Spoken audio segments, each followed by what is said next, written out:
Hello, everybody, and good evening, or evening from me where I am. This is Steve Handsome, the mentor coordinator with OBOD.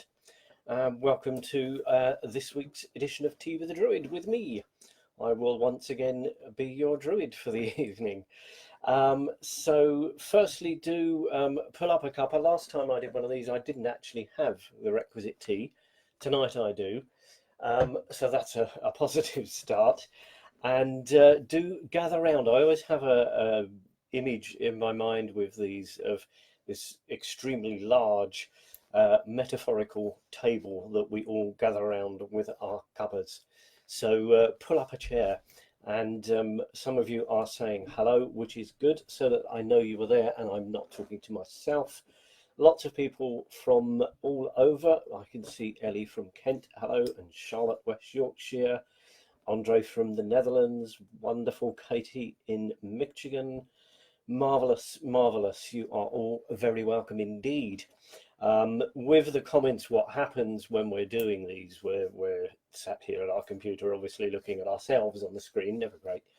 And we have all the comments scrolling up, and it's difficult to look at those and talk to you properly. So we come back. I shall come back after the broadcast and speak to you that way as well.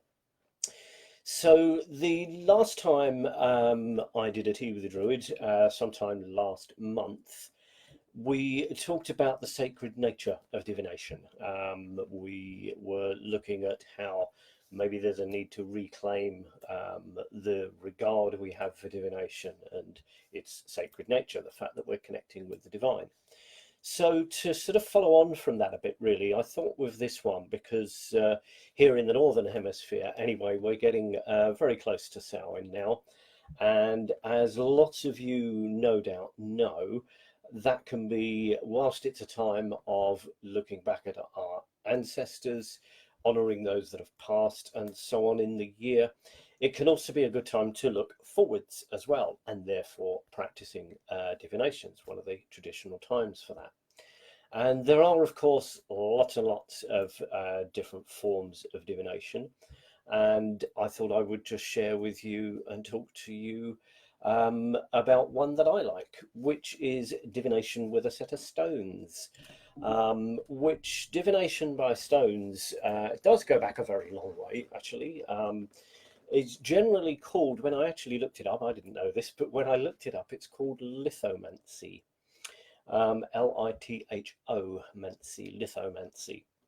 So what I want to do is share with you, just looking at how we can prepare a set of stones, what they are. I'll show you some of mine that I've got here, and how we actually create them, how we decorate them, and then what different ways that we can use them to just give you a bit of a further idea. The idea being these are not shop bought things. These are things you make yourself. Always the traditional way with the magical arts, and I think in a way a lot more effective. They become that bit more special when they're your own, when you've created them. Not all of us are able to create tarot decks, although I have.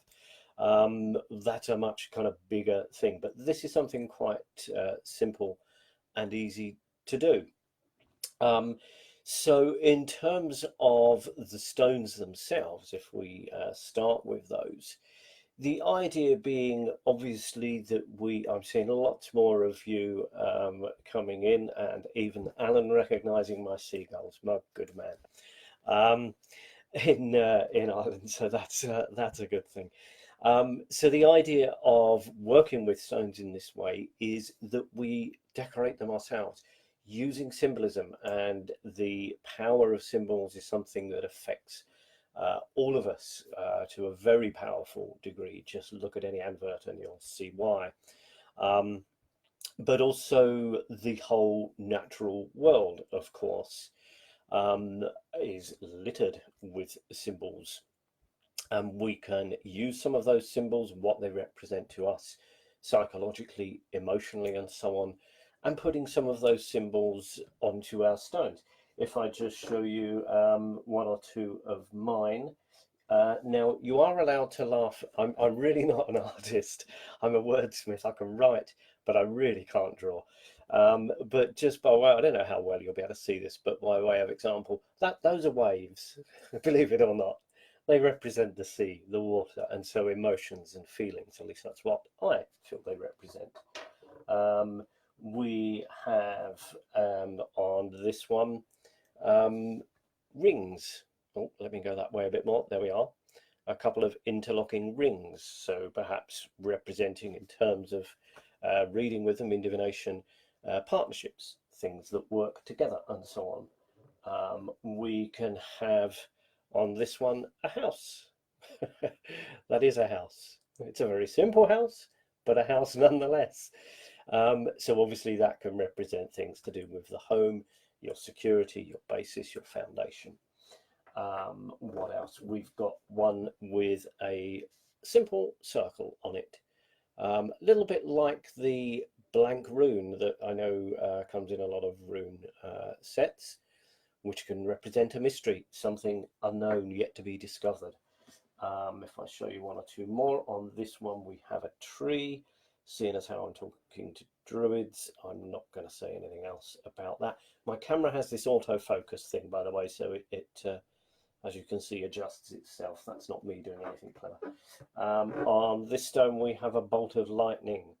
So there we can have something that could be unexpected, a literal bolt from the blue, the unknown mystery that suddenly is revealed. You can obviously include the elements. We can fire on this one. There we are, that's fire. I did tell you I can't draw.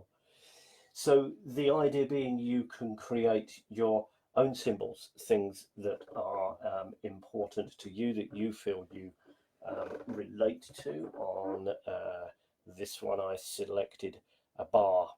I have to move backwards, I forget this, so you can see them, but a bar. So in terms of reading with the stones, that could be to do with what's blocking you, what's holding you back, what do you need to break free from, and so on and so on. So those are the idea of stones. There's no set amount that you have to have or anything. There's really no rules with this. So conjuring up your own symbols, I'll take you on a very brief little journey shortly, which will hopefully help you attune to this process. But firstly, in terms of how we work or can work with these stones, once we have gathered them together, I'm seeing various people. I've seen people that are very local to me, Marion, who's I know up the road, and somebody else from Bournemouth as well. But hello, one and all. Anyway, so in terms of gathering these stones, I taught a workshop on this. I think it was last year sometime, and where I am is not far from the beach, I'm glad to say, and that's where my lovely stones were gathered from. And so we went down there as a group and scoured the beach. And I do remember a lady walking past, I think walking her dog, just sort of stopped me and said, "Excuse me, do you mind me asking what you're doing?" I was very tempted to say we're looking for gold, but I restrained myself. I didn't want to create a gold rush in Dorset. And sort of explain, which I think was probably more surprising than had I said we were looking for gold to her, but there we are. So you gather whatever stones, and again, they don't have to be perfect, they don't have to be flat. A reasonably flat surface is obviously a bit more practical to use, but whatever stones appeal to you. Something that I did ask my students to do, and I would say to bear in mind for yourselves when you're gathering your own stones, is to give back. If you're taking something from nature, general principle when we're working out in the natural world is leave nothing but your footprints behind. But also feel to give something back. So whether that be bird food or at least some act of gratitude, but putting something down in exchange keeps the energy balanced. So you can gather your stones and bringing them home and giving them a clean is good. Cleansing them in some water, asking, holding your hand over it, asking for that to be purified itself. Washing the stones is good. And then leaving them to dry in the sunlight. Whether the sun is actually out or not it's still there, remember. We do get, it does make me laugh sometimes when people say, oh, you know, there's no sun today. And I think, really? It's a bit of a blow. It's still up there. So it will still have the energy and the power to dry your stones off. Um, and then you can leave them for the day in sun, and then at night time, leave them out under the moonlight. The moon is always there somewhere. Um, and allow that moonlight to bless them as well. We can then smudge them, passing them through the traditional smudging incense. Can be sage, of course, but cedar or sweetgrass or whatever incense you care to use. You may like to dedicate them, ask for a blessing from your chosen deity, whoever you wish to work with. And keeping them in something, I have it's under my stone, so I'm not going to get it out, but I have a small bag um, which is decorated with a particular symbol I work with, and they're kept in a safe, stored away place, protecting them, retaining their energy, and so on until I use them. So it's again having that sacred regard for them that we spoke about last time. Then we can look with the decorating of the stones. It's anything really you care to use. It's obviously going to stay there. A simple permanent marker pen. Not being very inventive and creative myself is what I used, with a bit of nail varnish, which obviously means that the symbols won't rub off, but anything that will seal that. So it's using your imagination. What symbols are important to you? What speaks to you? And be creative here. Pretty much anything and everything will work.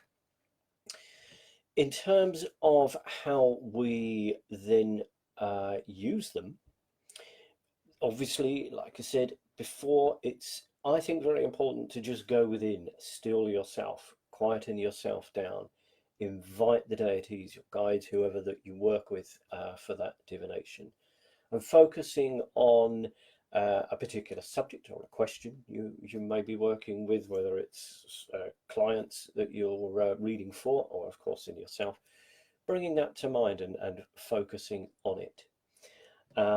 When we actually then work with those stones, we cast them, which is simply rolling them out, throwing them reasonably gently, throwing them onto whatever surface. Obviously, it can be lovely to do outside as well.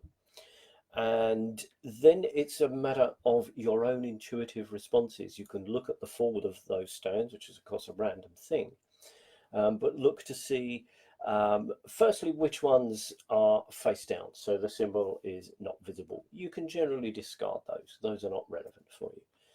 The ones with the symbols face up are the ones that you're going to work with in that reading.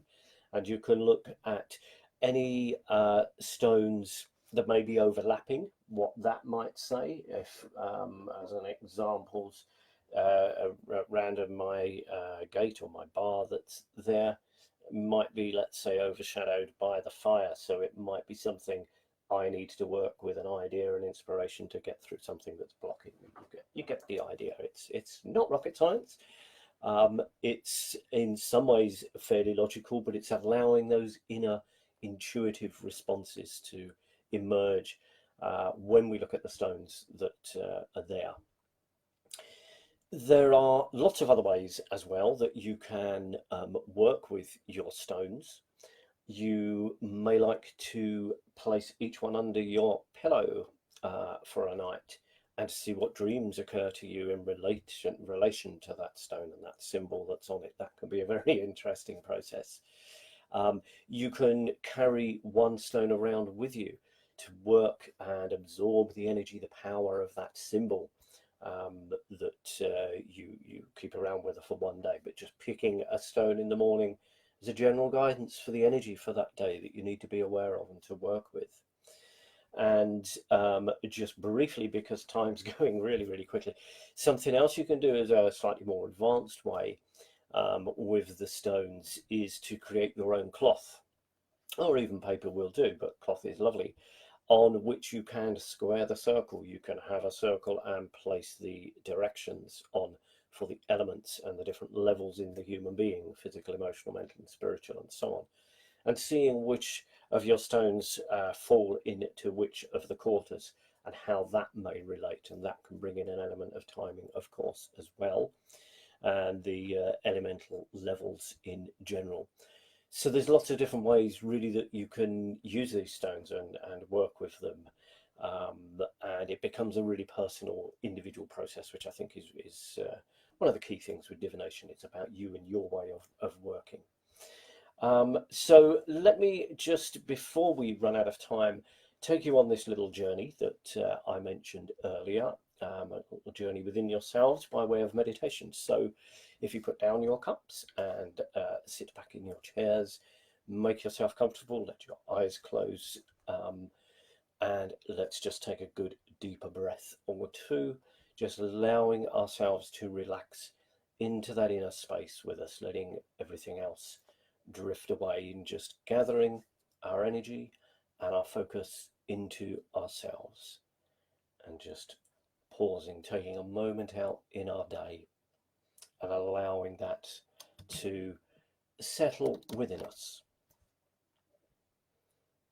And then we can focus on the energy within our being, and let's just focus on sending that down to the earth, letting ourselves become grounded and rooted into the earth, blending with the earth and feeling that great power there, and the beautiful vitality, the goodness and the warmth rising naturally from the earth as she gives always to all of us.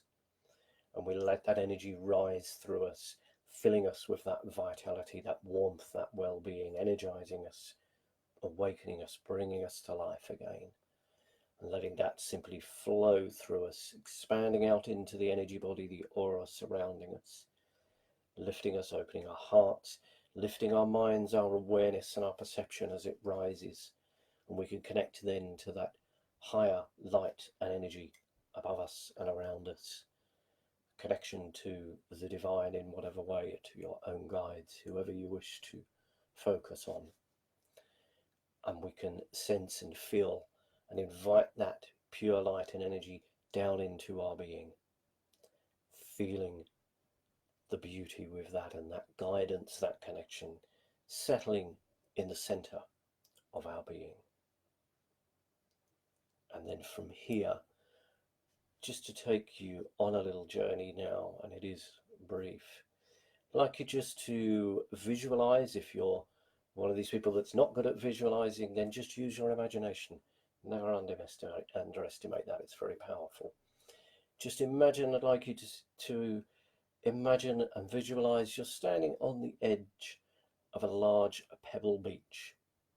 You may be on, let's say, the edge of a road or a pavement next to that beach, and behind you there is a town or a city, and you can hear its noise, the cars, and there may be some music in the background, and you can see the glow of street lights. But you're facing towards that beach, and so you begin to walk onto that pebble beach, and you can hear that beautiful sound of the stones moving underneath your feet, and you have to work a little bit harder to keep your balance and your focus, and you carry on walking across those stones, and then the beach dips downwards quite steeply.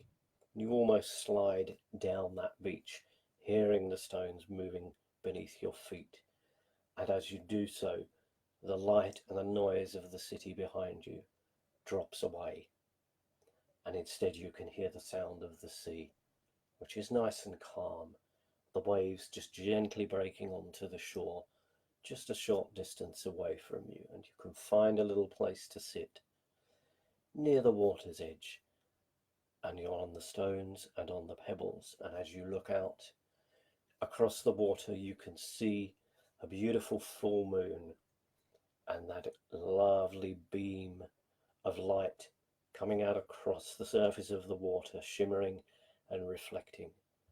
And if you look down next to you, you can see just the one ray of light from that moon lighting upon some stones near you, and you can reach out your hand and collect a stone that can become your stone. And you can look at that stone and imagine what you may want to put onto it. What is the symbol or an image of anything that may come to you that becomes your stone, your symbol? That might be your power stone. You may want to keep that with you. You may look around for other stones and allowing yourself just to attune to that inner process. And then it's time to come back. And so you walk back away from the sea, giving your thanks for what you've received, clambering back up the slope, the hill of stones, and back again to that outer world. And so from there, bring yourself back, returning your awareness to your breath and your physical body, to wherever you are, back around our large and metaphorical table. And let your eyes open and come back, and welcome back everyone. So I hope that that has just given you a little clue, just attuning to that inner process and how you can learn to work with your own set of sacred stones, I like to call them, divination stones, whatever, but your own symbols. What are you going to put on yours? Lots of ideas. Share some ideas in the comments. I'm seeing some very appreciative comments from people. That Celia there saying my stones are really beautiful. You're wonderful. Thank you so much for that. That little journey, by the way, just before we close, I'm from Brighton originally, hence my Brighton and Hove Albion mug, my football mug. I hail from Brighton on the south coast of the UK, which is a pebble beach.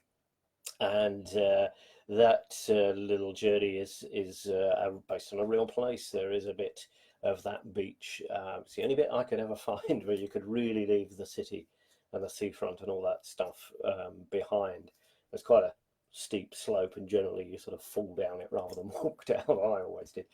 But once you're down there, everything disappears, and you, at the right time, of course, you can catch it, and it is beautiful with the moonlight shining on the water. So that's where that is based from. So there we are. We are slightly over the allotted 20 minutes.